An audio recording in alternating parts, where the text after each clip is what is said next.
Salmo de número 13. Aqueles que acharam, diga amém. Assim diz a palavra do Senhor. Até quando, Senhor, esquecer-te-ás de mim para sempre? Até quando ocultarás de mim o rosto? Até quando eu estarei relutando dentro da minha alma com tristeza no coração a cada dia? Até quando se erguerá contra mim o meu inimigo?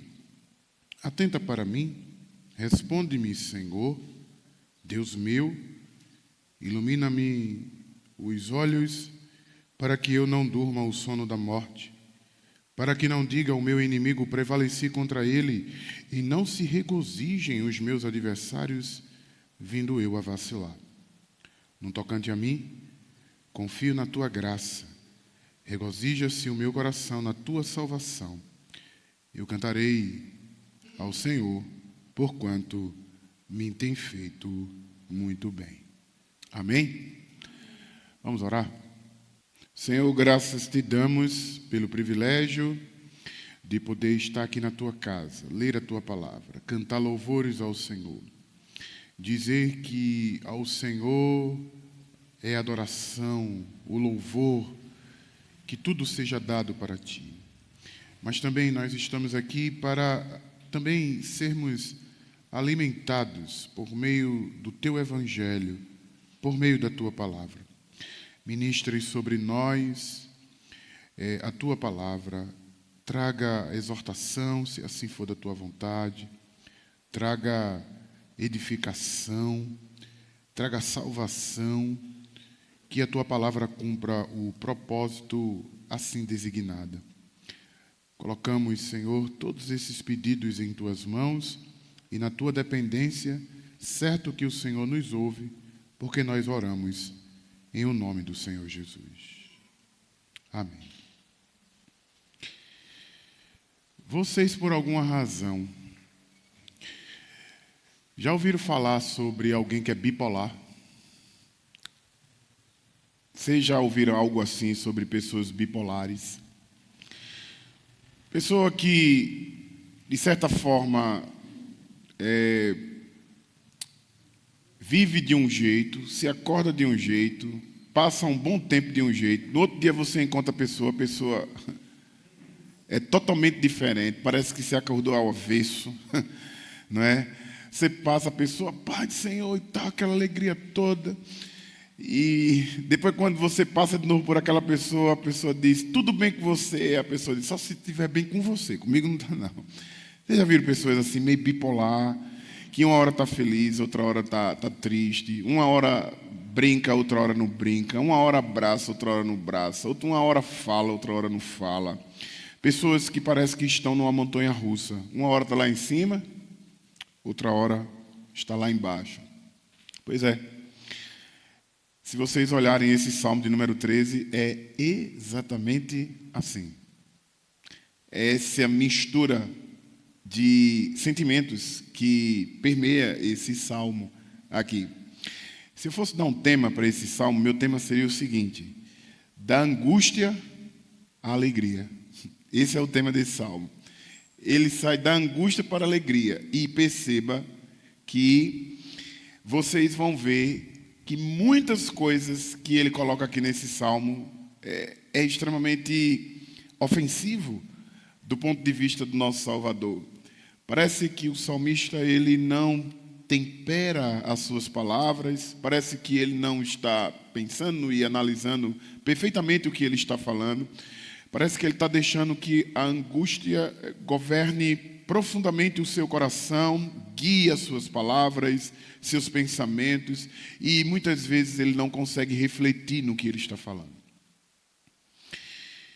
Bom, essa pessoa aqui, como bem mostra no título do Salmo número 13, é o salmista Davi. As suas palavras aqui nesse salmo são palavras de profundo lamento. Davi estava muito triste e angustiado, e a sensação que ele tinha em seu coração era que, literalmente, Deus tinha se esquecido dele. Essa era a sensação desse salmista. Ele escreveu esse salmo para lamentar a sua situação diante do Senhor. Eu penso que esse salmo possa também ser um retrato de muitos eleitos de Deus que estão aqui nesta manhã, que subiram à casa do Senhor, provavelmente com o coração aflito, com a alma abatida. Eu gostaria que o Espírito Santo, de forma muito objetiva e clara, tivesse liberdade por meio do Evangelho para alimentar a nossa alma nesta manhã. Os salmos da Bíblia, eles são muito importantes para cada um de nós. Ele nos ensina a orar, ele nos ensina a adorar a Deus.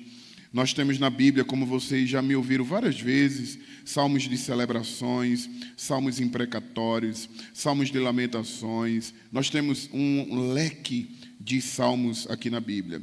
E esse que nós vamos meditar, ele é uma parte que nós chamamos na literatura de salmo de lamentação. E esse salmo pode ser dividido em duas partes, para melhor compreensão nossa. A primeira parte, a angústia do salmista. A segunda parte, a alegria do salmista. Esse salmo é dividido dessa forma para a nossa melhor compreensão. Vamos para a primeira parte dele. A angústia do salmista.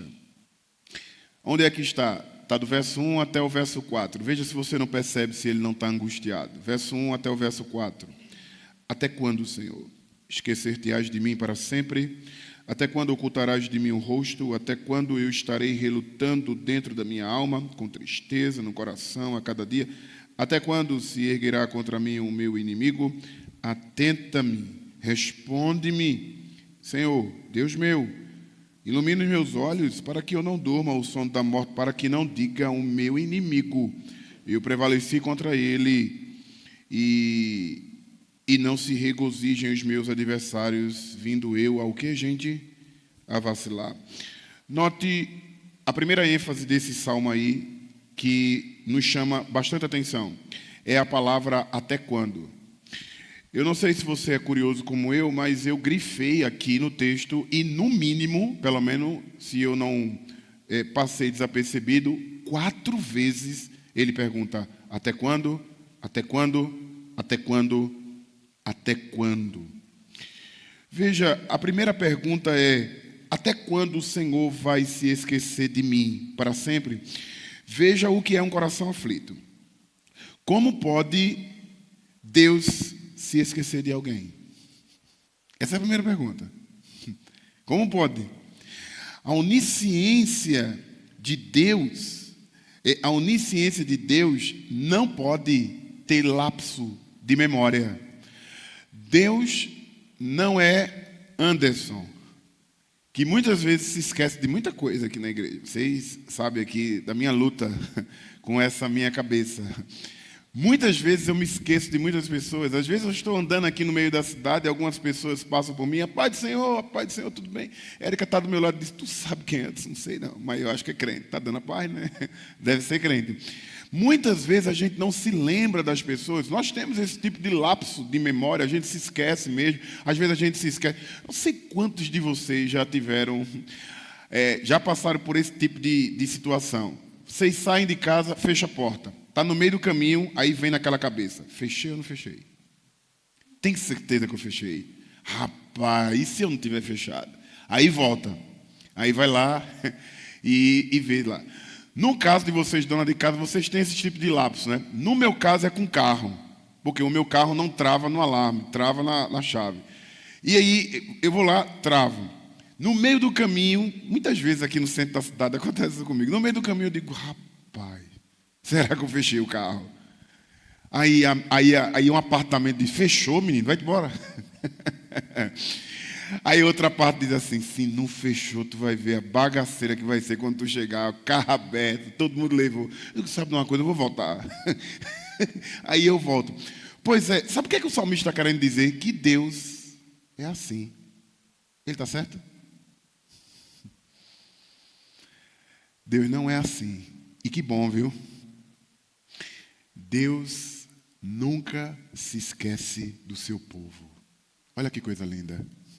A gente pode se esquecer, a gente pode ter esse lapso de memória, mas Deus não tem. O Senhor não pode se esquecer de seus amados, mas ele vai mais além. Ele diz: se esquecesse de mim, Senhor. Aí ele diz: para sempre. Olha que ousadia, né? Para sempre. Como pode isso acontecer? Para sempre, Deus se esquecer para sempre do Filho da Aliança. Ele usa aqui o nome do Senhor em letra maiúscula. Toda palavra está: até quando, Senhor, esquecer-te-ás de mim para sempre? Ele usa o nome da aliança. Ele usa o nome do Senhor, Yahvé, o Deus que está pactuado, o Deus que está aliançado, o Deus que jurou por Ele mesmo que se não cumprir a aliança, o pacto, ele invocou a maldição sobre ele mesmo. Como é que Deus iria se esquecer do seu povo? Como é que Deus se esquece dos seus eleitos? Como é que Deus esquece da sua noiva? Ele usa o nome do Senhor. Note como estava o coração de Davi aqui. É possível que o seu esteja assim, dizendo que Deus nem olha para você mais, que Deus não percebe você. Não deixe que o teu coração te governe. O Senhor, escute isso, jamais se esquece do seu povo. A segunda pergunta que Davi faz aqui é: até quando ocultarás o rosto de mim? Se pensarmos que oração... Se pensarmos que essa oração é extremamente ofensiva aos atributos de Deus, então veja essa expressão aqui: o Senhor escondeu o rosto de mim, oculta o rosto, traz a ideia de pecado. Isso, na mente do homem bíblico, é extremamente terrível. Logo, o salmista está dizendo aqui: se o Senhor oculta o rosto dele, é porque o salmista está dizendo: Senhor, eu estou tão em pecado, tão em pecado, tão em pecado, que o Senhor não olha mais para mim, o Senhor não deseja observar, ocultar o rosto é não ver o que aquele homem está fazendo. Aquele homem bíblico está desenvolvendo uma vida extremamente difícil e pecaminosa. Não é esse o caso de Davi. Não é esse. O Senhor não está ocultando o rosto dele. Mas ele diz, a terceira pergunta: até quando eu estou relutando dentro de mim, dentro da alma, a cada dia? Veja, ele pode dizer para a sua alma, no Salmo número 116, verso 7, dizendo: volta minha alma ao teu sossego, pois o Senhor tem sido muito generoso para comigo. É difícil ter sossego na alma quando a mesma está experimentando o que ele diz mesmo de angústia do inferno. É difícil dizer paz para a alma quando ela está no vale da sombra da morte. É complicado ter paz quando as tempestades estão quase afundando e solapando o nosso pequeno barco. É complicado cantar e caminhar quando o espinho ou uma estaca está encravada dentro do nosso corpo, como experimentou o apóstolo Paulo. Lutar com a alma todos os dias é o nosso maior dilema. A ideia do texto aqui é que o coração luta dia a dia buscando uma saída, e na mente de Davi parece que não tem. Mas ele pode se apropriar das promessas do Senhor, aonde o próprio Salmo vai dizer, não nesse, mas em outros salmos, dizendo: se o Senhor não estivesse ao nosso lado, ora o diga Israel, ele já nos teria nos engolido vivo, mas o nosso socorro está no nome do Senhor, que fez os céus e a terra. Ele pergunta pela terceira vez: até quando se erguerá contra mim os meus inimigos? Veja que Jó vive exatamente isso na carne por muito tempo. Note que os nossos maiores inimigos não são aqueles que estão lá fora, e sim aqueles que estão dentro do nosso coração. Veja a expressão do texto: esquecer-te-ás de mim, ocultarás o rosto de mim. Traz a ideia de que o salmista está dizendo que Deus é um Deus passivo. Ora, isso é um desserviço para o Evangelho da Graça. Devemos não descansar no pavor e na angústia que muitas vezes a aflição causa para a nossa alma, mas devemos descansar nas promessas e nos atributos comunicáveis e incomunicáveis do próprio Deus. Descansar em Deus. Ele continuará a cuidar de mim e de você. Aprendamos com o tempo de Deus. O tempo dele é perfeito. O salmista aqui, ele está lutando. O salmista aqui, ele está desesperado, porque ele não sabe esperar o tempo de Deus. Ele tem uma dificuldade muito grande de descansar no tempo de Deus. O pastor José Mabessa, um pastor congregacional, ele disse algo muito interessante. Escuta isso aqui.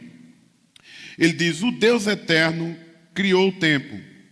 Nós criamos os relógios. Mas os nossos relógios não irão controlar o tempo de Deus. Vou repetir. O Deus eterno criou o tempo. Nós criamos relógios. Mas os nossos relógios não irão controlar o tempo de Deus. Devemos aprender a descansar no tempo de Deus. O tempo de Deus é perfeito. O tempo de Deus é muito melhor do que o nosso. O tempo de Deus é muito mais magnífico e o tempo de Deus é muito mais sábio do que o nosso.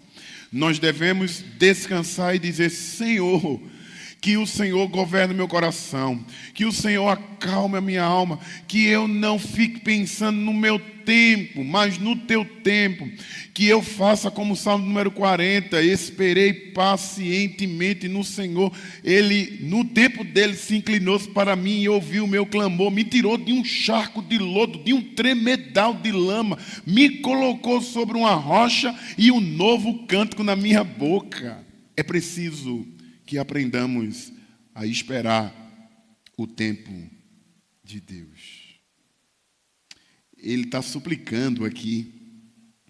Ele usa expressões aqui que é de súplica. Ele diz: atenta-me, responde-me, meu Deus. Veja, ele é um Deus pessoal. O salmista aqui está apelando para esse Deus pessoal. Deus meu, atenta-me, Senhor.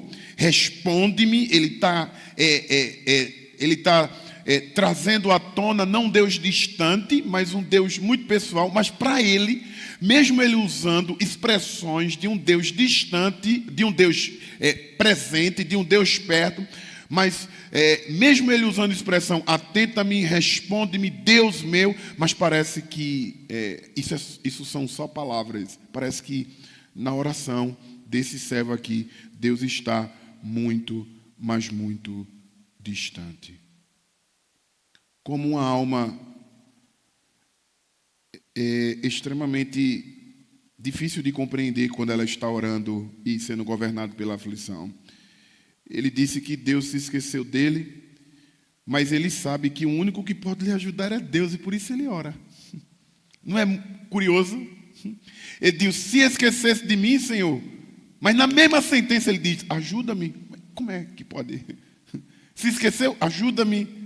Se esqueceu, responde-me. Se esqueceu, olha para mim, não oculta o rosto. Se esquecesse para sempre, mas se a pessoa se esquece para sempre, como é que essa pessoa ajudará? Não se esqueceu, se esqueceu, não tem como voltar. Veja que ele, na mesma frase, ele usa palavras de que parece que Deus está distante, mas ao mesmo tempo Deus está perto. Essa é a luta da articulação das palavras que muitas vezes a gente não consegue organizar quando nós estamos orando. Ele, na verdade, aqui está não só pedindo ajuda, mas ele está batendo, de acordo com o evangelista. Ele pede, ele busca, ele bate, pois a promessa é que quem pede, recebe. Quem busca, encontra. Quem bate, abre-se-vos-á. Ele está batendo. Mesmo que as dificuldades sejam absurdamente complicadas, ele está perseverando. E o que é que nós podemos aprender aqui? É que mesmo que aparentemente Deus esteja em silêncio, mesmo que aparentemente os céus estejam cinzentos, mesmo que aparentemente o céu esteja cinzento, Mas você não pode parar de orar. Um dia a porta vai se abrir. Um dia você vai achar. Um dia você vai receber. O texto diz: pedi e abre-se-vos-á. Bater e pedir e dar-se-vos-á. Bater e abre-se-vos-á. Ou seja, um dia tudo vai se abrir. Um dia tudo se findará. Continue clamando, continue pedindo, continue perseverando, porque quanto mais você ora, mais você está dizendo: Senhor, eu não posso fazer nada, mas Tu pode. Eu não posso agir, mas Tu pode agir. Eu não tenho força, mas Tu tens força. Eu sou pequeno, mas Tu é grande. Eu estou aqui porque eu dependo totalmente do Senhor. Ele pede: ilumina os meus olhos. E a ideia aqui de olhos é para que eu veja no escuro. Pois é. Que os meus olhos estejam abertos para que eu não durma. Ele está pedindo iluminação do Espírito Santo para que não sejamos tragados pelas dificuldades e pela tempestade. Embora o mundo nos ameace com toda a sua fúria, embora o mundo nos ameace com toda a sua fúria, Deus sempre nos dará uma fé inabalável. Sempre. Por que a nossa fé é inabalável? Porque quando eu olho para o apóstolo Paulo no capítulo 2 de Éfeso, a fé é inabalável não é porque ela foi produzida por você, porque se ela fosse produzida por você, ela não seria inabalável. Ela é inabalável porque Paulo vai dizer que a fé é um dom de Deus. É por isso que ela é inabalável. O salmista precisa de Deus para não ser canção de alegria para os seus inimigos. Ele diz assim: Senhor, ilumine os meus olhos para que os meus inimigos não digam prevaleci contra ele. Ele não quer ser cântico. Ele não quer ser exposto a cânticos de alegria dos seus amigos. E muitas vezes não é assim, né?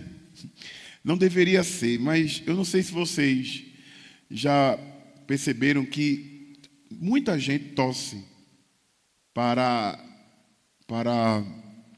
que as coisas dêem certo na nossa vida. Você já teve a oportunidade de, quando aconteceu algo na sua vida, e você compartilhou com alguém, e você percebeu que a pessoa ficou mais alegre do que você? Isso é tão glorioso, né? A gente fica tão satisfeito. Poxa, tem gente passando por mim. Tem gente que possivelmente estava orando por mim. E que coisa boa. Mas você já percebeu que tem gente que quando percebe que aconteceu um negócio ruim com você, tem gente que consegue se alegrar com a desgraça do outro. Tem ser humano para tudo, né, não? E aí o crente, ele sai de um pico por outro. Agora aqui é o crente bipolar. O crente diz assim: então eu não conto, porque tem muita gente com olho gordo, e se tiver olho gordo o negócio não acontece. O negócio dá errado. Eu não vou contar não. Não vou contar minha felicidade, não vou contar meus sonhos. O Leandro Borges tem, né, uma canção dele: não conto para ninguém. Ele não canta seus sonhos para ninguém, não fala nada. Então, porque parece que traz a ideia de que vai dar errado, né? Olho gordo, parece que traz a ideia de que se você disser para alguém e alguém ficar com negatividade com você, não vai dar certo, não vai dar certo, não vai dar certo, não vai dar certo. Tem crente ainda que quando tem não sei se você... Aqui eu acho que aqui no interior o povo usa essa expressão, porque lá em Recife o povo usava. Eu me lembro que quando Samuel era pequeno, muito pequeno, e geralmente menino pequeno adoece bastante, muito adoece bastante. E a minha mãe era dessas pessoas que gostava de levar menino quando estava doente para benzer. Gostava. E todas as vezes eu chegava lá na casa de manhã, meu menino doente, tal, com não sei o quê. Disse: isso é olhado, Anderson. Leva esse menino para benzer. Disse: eu não vou levar não. Leva, deixa da tua conversa antes. Isso é olhado. Outra coisa, coloca uma figa no braço dele assim, ó. Às vezes chegava pessoas perto de Samuel e dizia: eita, menino bonito. Aí a minha mãe bem baixinho fazia assim: figa, para não botar olhado. Você ri, né? Agora preste atenção, olhe para cá. Tem crente que não diz essas palavras, mas age igualzinho ao católico romano. Ele não diz figa, mas ele diz mesmo assim, eu não vou contar não, meus sonhos não, para ninguém não, porque o camarada ali tem olho gordo. Expressão olho gordo é católico romano, viu? Crente não acredita nisso não, viu? O crente acredita na providência, nas mãos e nos cuidados de Deus sobre a sua casa. Sua casa é guardada por Deus. A sua casa é governada por Deus. A sua casa, ela é protegida pela mão invisível, como diz o Russell Sproul. A mão de Deus protege você. Você não precisa ter medo de olho gordo. Veja, você não faz assim com o dedo, não é assim, né, que o povo faz aqui. Você não faz assim com o dedo de figa, mas você diz, eu não conto. Porque se eu contar vai dar errado. Eu não vou. E outra coisa, se você souber que alguém contou, é capaz da pessoa ficar com raiva da outra. Tu contou, eu não pedi para tu não contar. Agora não vai dar certo, vai dar tudo errado. Tem gente que fica feliz, mas tem gente que torce pela derrota do crente. Mas o texto bíblico, o homem bíblico, como é que ele deve agir? Ele deve se alegrar com os que se alegram e deve chorar com os que choram. Fora disso, parafraseando a Bíblia, é procedência do maligno. O salmista aqui, ele tem medo de virar cântico, ele tem medo de que as pessoas falem dele. Então ele está angustiado, ele está aflito. Agora veja se ele não sai de um pico e vai para o outro. Veja agora, ele está, do verso 1 até o verso 4, ele está abrindo o seu coração só para falar da tristeza dele. Ele está angustiado, ele está derramando a sua alma. Agora veja se de longe se parece com o mesmo salmista, do verso 5 ao verso 7. Veja se parece com ele. Veja o verso 5. Veja, é muito interessante. Ele diz, no tocante a mim, confio na tua graça. Aí olha para mim aqui. Aí sabe o que é que eu digo quando eu olho para esse texto? Eu digo, não foi isso que você disse, não.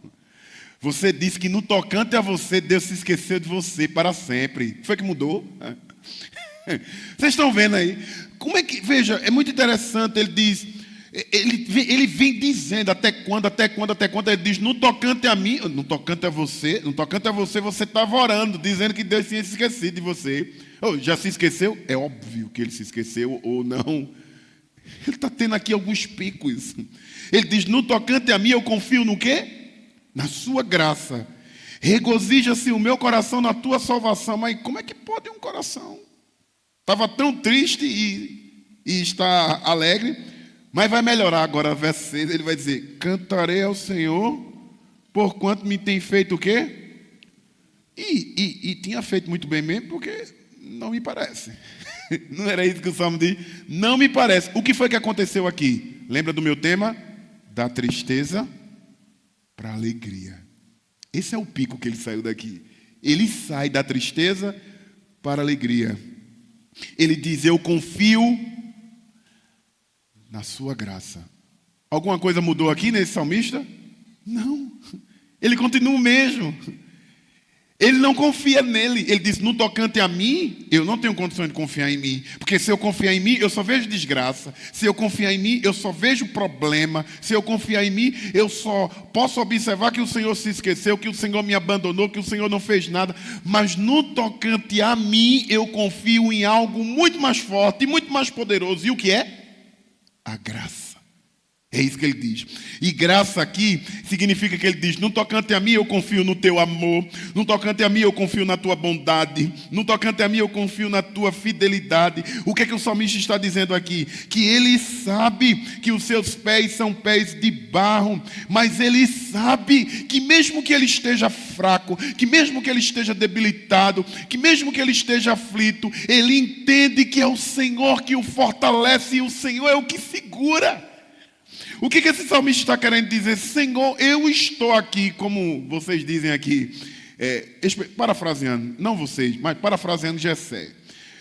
Ele entende aqui que está só o pito da rabiola. Ele está quebrado, ele está estraçalhado.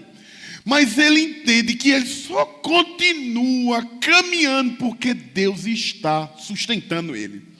E ele entende que essa sustentação de Deus nada mais é do que graça. Ele entende que ele não merece, ele não bate no peito e diz mesmo assim: eu estou caminhando aqui porque eu fui um bom crente, eu fui um bom rei, eu fui um bom pai, eu fui um bom governador. Não, ele diz: se eu caminho, se eu canto, se eu louvo, se eu consigo olhar para o Senhor, mesmo com a minha vista toda turva, é graça, somente graça. E se o Senhor tirar essa graça, eu não sou nada. Por isso que o próprio salmista vai dizer que a graça do Senhor é melhor do que a nossa própria vida.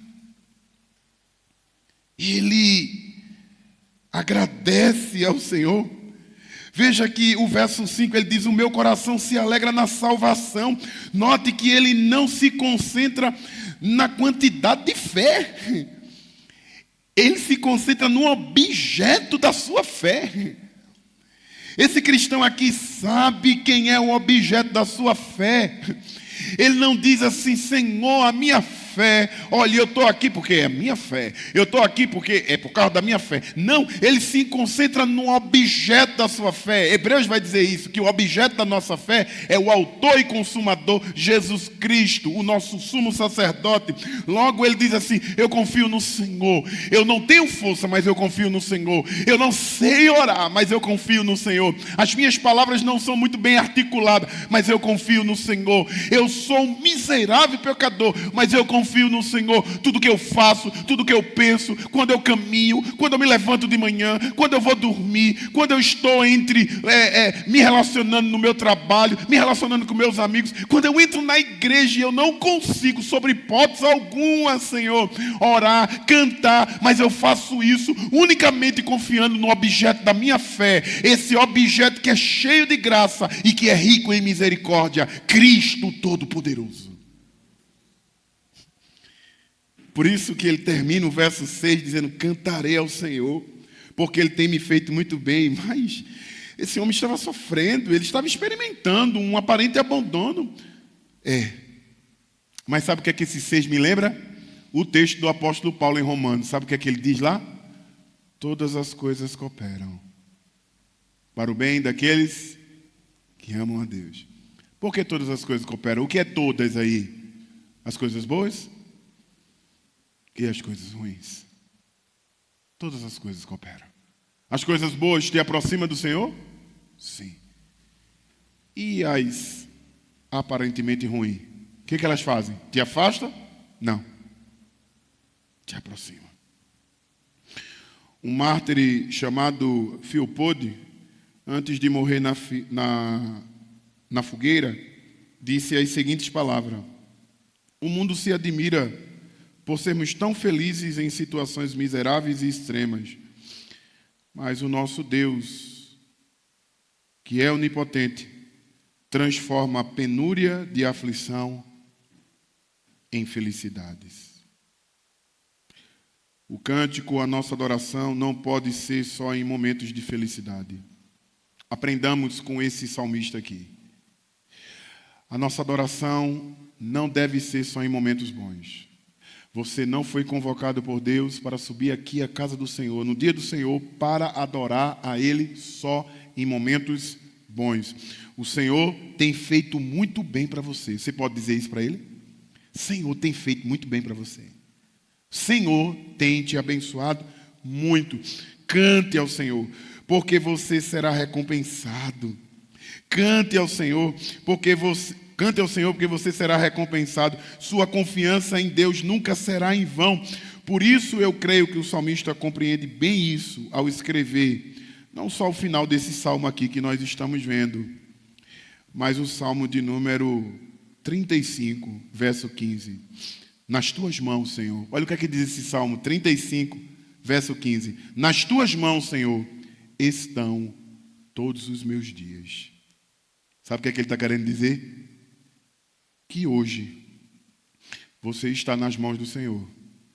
E amanhã continuará nas mãos do Senhor. E na terça-feira também. E na quarta também. Sabe o que é que o salmista está querendo dizer? Todos os dias da minha vida estão nas mãos do Senhor. Por isso que eu canto a Ele. Por isso que eu posso glorificar a Ele. Há uma expressão da canção do Projeto Sola, que tem por título Confiança, que diz assim: ajuda-me a confiar, mesmo quando a confiança me faltar. Ajuda-me a enxergar, mesmo quando o meu olhar falhar. É desse jeito que devemos aprender e entregar as nossas vidas ao Senhor. Eu quero terminar dizendo: não desista e nem desanime, ainda que o sofrimento perdure por muitos anos. Isaías capítulo 57, 7 vai dizer: por um breve instante eu abandonei, mas com profunda compaixão eu trarei de volta. O próprio Isaías vai dizer no capítulo 49, do 15 ao 16, ele diz: haverá mãe que possa esquecer-se do seu bebê, que ainda mama, e não ter compaixão do filho que o gerou? Embora ela possa se esquecer dele, eu jamais me esquecerei de você. Veja, eu gravei você nas palmas das minhas mãos. Os seus muros estão para sempre diante de mim. É isso que Isaías está dizendo. Em outras palavras, Deus não se esquece de nenhum de nós que estamos aqui. Se Ele se esquecer de você, com certeza o inimigo da nossa alma já nos teria destruído, porque você estaria totalmente vulnerável. Você pode perder tudo nessa vida, viu? E nós somos sujeitos a perder tudo nessa vida, menos o nosso bem maior, menos o nosso grande tesouro, que é o nosso Deus. Ouça isso aqui, por favor. Não se entregue aos seus sentimentos de aflição. Descanse em Deus pela fé. Eu sei que há muitas situações em nossas vidas que duram mais do que imaginamos, mas nunca desista. Olhe para Deus e diga como Jó: eu sei que o meu Redentor vive e que por fim se levantará sobre a terra. Vamos ficar de pé? Vamos orar ao Senhor agradecido pela sua palavra.